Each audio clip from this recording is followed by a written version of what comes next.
Okay, hey everybody, what's up? I'm Emily. Welcome back to my channel. If you're new here, I am an actor, I'm a singer, and I make videos about books mostly, but also some other stuff too, occasionally. A little travel, a little lifestyle, little product reviews peppered in there, but mainly I make videos about books. Today, I thought it would be fun to just kind of go through some upcoming releases this month, April, and also next month, May 2024. The weather's nice, I hear the kids playing outside, I hear the birds chirping, and so I wanted to kind of just go through these upcoming April, May releases because there are a lot of like fun kind of like summer books and books that are a little bit more like uplifting and colorful. I just finished A Little Life.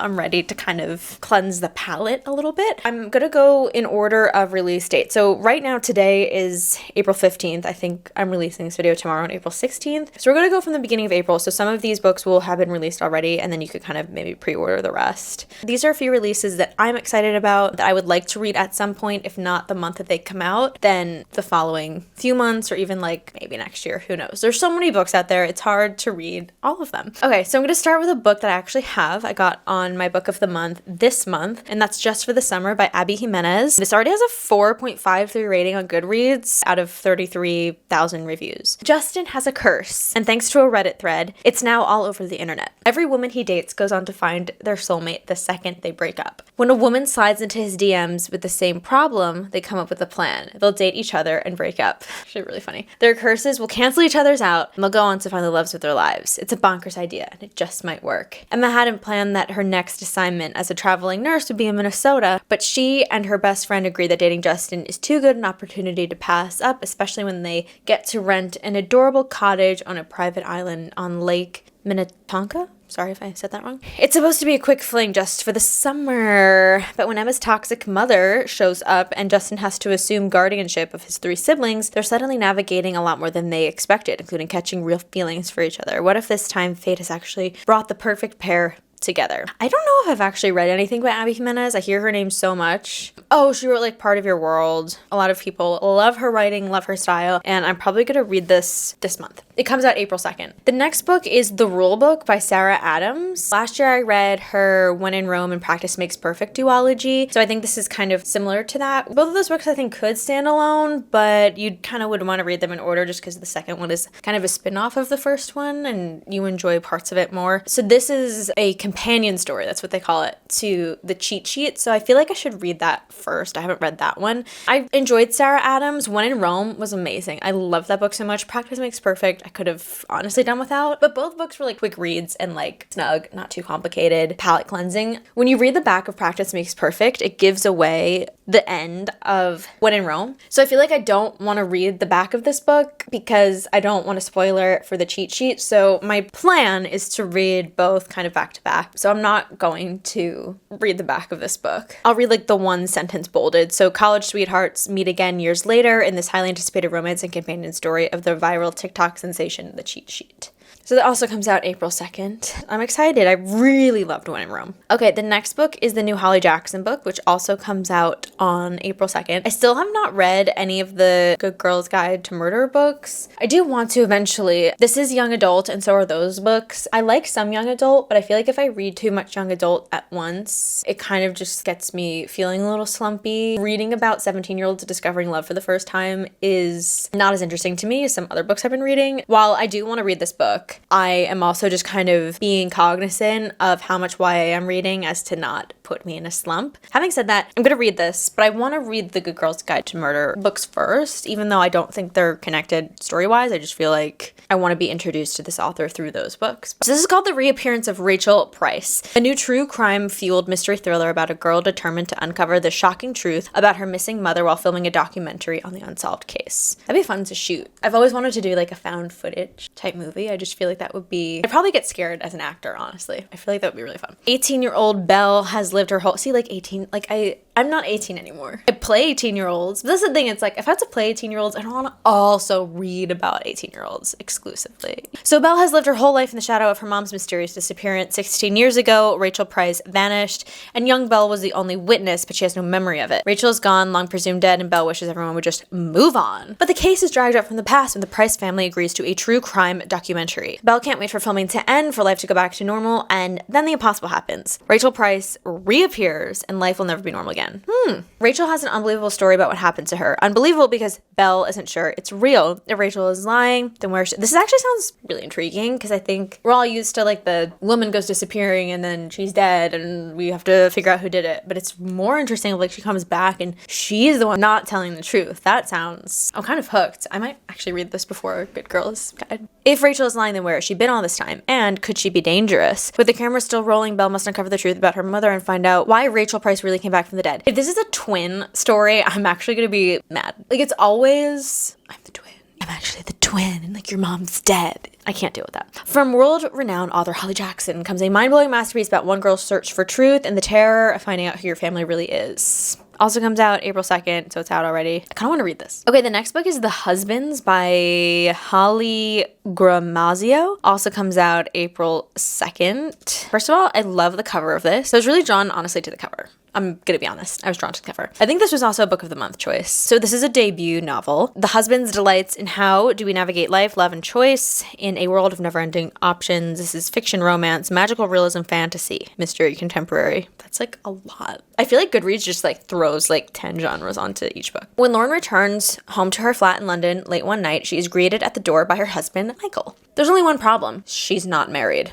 Oops. She's never seen this man before in her life, but according to her friends, her much improved decor, and the photos on her phone, they've been together for years. As Lauren tries to puzzle out how she could be married to someone she can't remember meeting, Michael goes to the attic to change a light bulb and abruptly disappears. In his place, a new man emerges. So it's like you have a new man, then another new man, and a new, slightly altered life reforms around her, realizing that her attic is creating an infinite supply of husbands. Lauren confronts the question, if swapping lives is as easy as changing a light bulb, how do you know you've taken the right path? When do you stop trying to do better and start actually living? Whatever Holly Gramazio's on, like, I want some of that. I'm so intrigued. This is like one of those concepts where like, this is such an original idea, but also like, what are you on? I understand the cover now. Okay, the next book is like one of those books that I'm so intrigued by, but also like a little like, I don't know if I want to read it, but I don't want to read it, but I want to read it. This is the last April 2nd book, and it's Sociopath, a memoir by, I think it's Patrice Gain. I don't know. Your friends would probably describe me as nice, but guess what? I can't stand your friends. I'm a liar, I'm a thief, I'm highly manipulative, I don't care what other people think, I'm capable of almost anything. Sociopath, a memoir is at once a mesmerizing tale of a life lived on the edge of the law, a redemptive love story, and a moving account of one woman's battle to create a place for herself and the 5% of the population who are also, like her, sociopaths. 5% of the population? 5% of the population?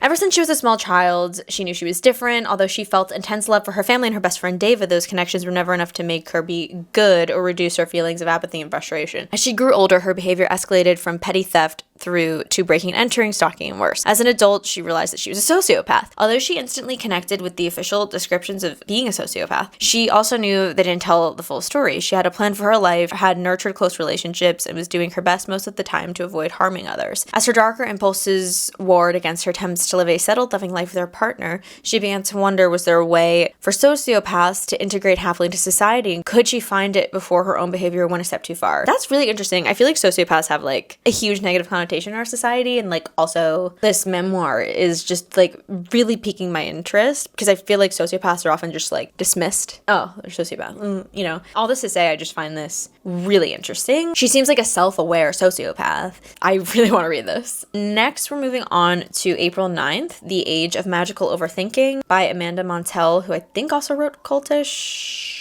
Yes, from the best-selling author of Cultish and host of the podcast, whatever. Okay. Magical thinking can be broadly defined as the belief that one's internal thoughts can affect unrelated events in the external. Think of the conviction capital T think, that one can manifest their way out of poverty, stave off cancer with positive vibes, thwart the apocalypse by learning to can their own peaches, or transform an unhealthy relationship to a glorious one with loyalty alone. In all its forms, magical thinking works in service of restoring agency amid chaos. Street cleaning's happening, sorry. But in the age of magical overthinking, Montel argues that in the modern information age, our brain's coping mechanisms can be overloaded and our irrationality turned up to an 11.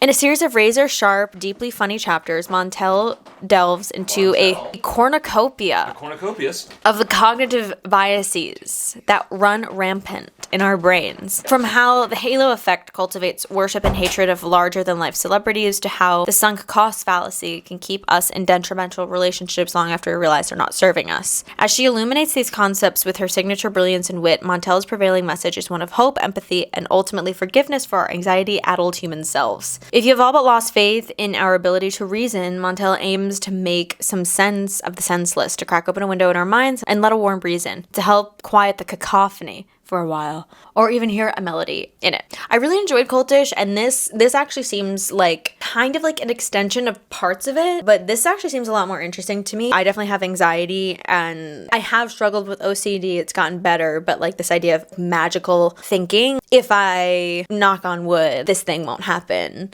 and I like really feel like that is a way for me to gain control over like a situation. I feel like this book, based on the way my own brain works, is very interesting to me. Next, another April 9th release, we have Daughter of Mine by Megan Miranda. I don't think I've read any books by her. This is mystery thriller. So, which, you know, we always need some like mystery thrillers peppered in just to like keep us excited. Keep us guessing. When Hazel Sharp, daughter of Mirror Lake's longtime local detective, unexpectedly inherits her childhood home, she's warily drawn back to the town and people she left behind almost a decade earlier. But Hazel's not the only relic of the past to return. A drought has descended on the region, and as the water level in the lake drops, long hidden secrets begin to emerge, including evidence that may help finally explain the mystery of her mother's disappearance. I honestly feel like I just read a whole bunch of nothing specific, but this is not high on my priority list, we'll just say. I don't know, we'll see. Okay, next we have Powerful by Lauren Roberts, which came out on April 11th. So this is a novella to the Powerless trilogy, to which only the first book is out, Powerless, and then later this year Reckless is coming out. I love Powerless, it was great. Breezed through it, love the characters, excited to read Reckless. So this, I believe, is kind of like a little spin-off on one of the other characters in the book, Powerless Trilogy 1.5. So it's set in Powerless, fan favorite Adina, as she attempts to survive on the streets and falls for a mysterious and dangerous elite. Adina and Payton have always been inseparable. Fate brought them together when they were young, but friendship ensured they would always protect each other in the home they built in the slums. But now Payton, an ordinary, has been selected for the Persian trials, which means almost certain death. Now alone, Adina must fend for herself. So this is kind of like, I think, parallel timeline-wise to Powerless, seeing kind of what this character is doing while Payton is like doing everything we read about in the first book. After attempting to steal, she's rescued by a mysterious man. I'm definitely gonna read this. Okay, next we have First Light by Liz Karen, which I'm actually reading now, and it comes out April 23rd. This is a sequel to Liz's book Night's Edge, which is, I always say, like Mommy Dearest meets vampire story. I loved the first book so much. It moved so quickly and it was such a unique storyline. The way she writes and like her prose is just so fun and like so relatable. And the second that I start reading her stuff, I'm just like clocked in. So I won't say too much about this book because it is a sequel and I don't want to spoil anything, but if you haven't read Night's Edge, like I highly recommend it. It takes vampire to like a whole different place, and there's like nothing cliche about the story or the way that she writes it. So I really recommend it, and I will definitely give you more of the scoop after I finish in my April reading wrap up. Okay, next then of course we have Funny Story by Emily Henry. I have read all the Emily Henry books from Beach Read on. I like Emily Henry. I think for a rom-com author, it's very good. I'm just not like a huge rom-com person, but I understand like if I was, Emily Henry would probably be like top tier. Her books usually get like a 3.5 to a 4-star rating. I loved Happy Place. I am going to read this book, if not just because everyone reads these books and I like to talk to people about what they read. So this is a shimmering, joyful new novel about a pair of opposites with the wrong thing in common. Daphne always loved the way her fiance Peter told their story, how they met on a blustery day, fell in love, and moved back to his lakeside hometown to begin their life together. He really was good at telling it right up until the moment he realized he was actually in love with his childhood best friend, Petra. Wow. Which is how Daphne begins her news story, stranded in beautiful Waning Bay, Michigan, without friends or family, but with a dream job as a children's librarian that barely pays the bills, and promising to be roommates with the only person who could possibly understand her predicament, Pedro's ex, Miles. So it's like the two exes come together. Scruffy and chaotic with a penchant for taking solace in the sounds of heartbreak, love ballads, Michael is exactly the opposite of practical button-up Daphne. It's like kind of odd couple vibes, whose co-workers know so little about her that they have a running bet that she's either in the FBI or in the witness protection program. The roommates mainly avoid one another until one day, while drowning in their sorrows, they form a tenuous friendship and a plan. If said plan also involves posting deliberately misleading photos of their summer adventures together, well, who could blame them? But it's all just for show, of course, because there's no way Daphne could actually start a new chapter by falling in love with her ex-fiance's new fiance's ex, right? Okay, and then the last April release that I am flagging here is Darling Girls by Sally Hempworth.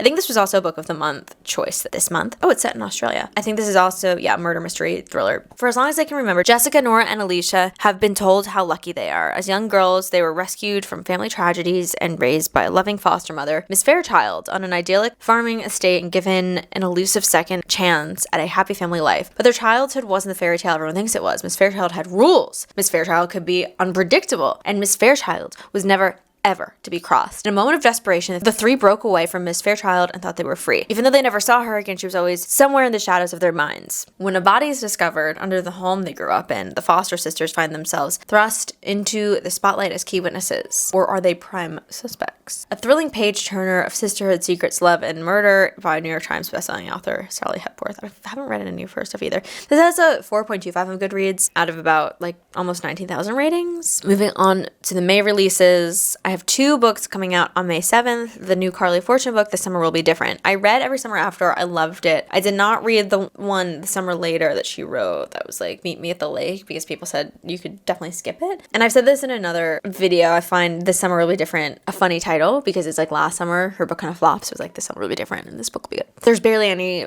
ratings or reviews yet. This summer they'll keep their promise. This summer they won't give in to temptation. This summer will be different. Lucy is the tourist vacationing at a beach house on Prince Edward Island. Felix is the local who shows her a very good time. The only problem, Lucy doesn't know he's her best friend's younger brother. How do you not know your best friend's younger? I don't know. Families are weird. Lucy and Felix's chemistry is unreal, but the list of reasons why they need to stay away from each other is long, and they vow to never repeat that electric night again. It's easier said than done. Each year, Lucy escapes to PEI, which stands for Prince Edward Island, for a big breath of coastal air, fresh oysters, and crisp vino verde, and fruit wine, it doesn't say that, with her best friend, Bridget. Every visit begins with a long walk on the beach beneath soaring red cliffs and a golden sun, and every visit Lucy promises herself she won't end up in Felix's bed again. If Lucy can't help being drawn to Felix, at least she's always kept her heart out of it. When Bridget suddenly flees Toronto a week before her wedding, Lucy drops everything to follow her to the island. Her mission is to help Bridget through her crisis and resist the one man she's never been able to, but Felix's sparkling eyes and flirty quips have been replaced with something new, and Lucy's beginning to wonder just how safe her heart truly is. Actually sounds kind of good. For like a little palette cleanser. How many times can I say palette cleanser in one video? Okay, next we have another May 7th release. It's called The 5-Year Lie by Serena Bowen. Dead men don't send texts, ... On an ordinary Monday morning, Ariel Cafferty's phone buzzes with a disturbing text message. Something's happened. I need to see you. Meet me under the candelabra tree ASAP. The words would be jarring from anyone, but the sender is the only man she ever loved, and it's been several years since she learned he died. Chills. Seeing Drew's name pop up is heart-stopping. Ariel's gut says it can't be real, but she goes to the tree anyway. She has to. Nobody shows. Oh, chills. I feel like I'm getting chills reading the description. I have to read the book. The text upends everything she thought she knew about the day he left her. The more questions she asks, the more sinister the answers get. yet. Only two things are clear. Everything she was told 5 years ago is wrong, and someone is still lying to her. The truth has to be out there somewhere to safeguard herself and her son. She'll have to find it before it finds her. And with it, the answer to what became of Drew. Again, if this is a twin story, I'm going to be real upset. Next, we have a few May 14th releases. This is All Fours by Miranda July. First of all, love this cover. This is contemporary fiction, literary fiction. A semi-famous artist announces her plan to drive cross-country from LA to New York. I'd want to go the other way, personally, but whatever. 20 minutes after leaving her husband and child at home, she spontaneously exits the freeway, beds down in a nondescript motel, and immerses herself in a temporary reinvention that turns out to be the start of an entirely different journey. Miranda July's second novel confirms the brilliance of her unique approach to fiction, with July's wry voice, perfect comic timing, unabashed curiosity about human intimacy, and palpable delight in pushing boundaries. All Fours tells the story of one woman's quest for a new kind of freedom. Part absurd entertainment, part tender reinvention of the sexual, romantic, and domestic life of a 45-year-old female artist. All Fours transcends expectation while excavating our beliefs about life lived as a woman. Once again, July hacks the familiar and turns it into something new and thrillingly, profoundly alive.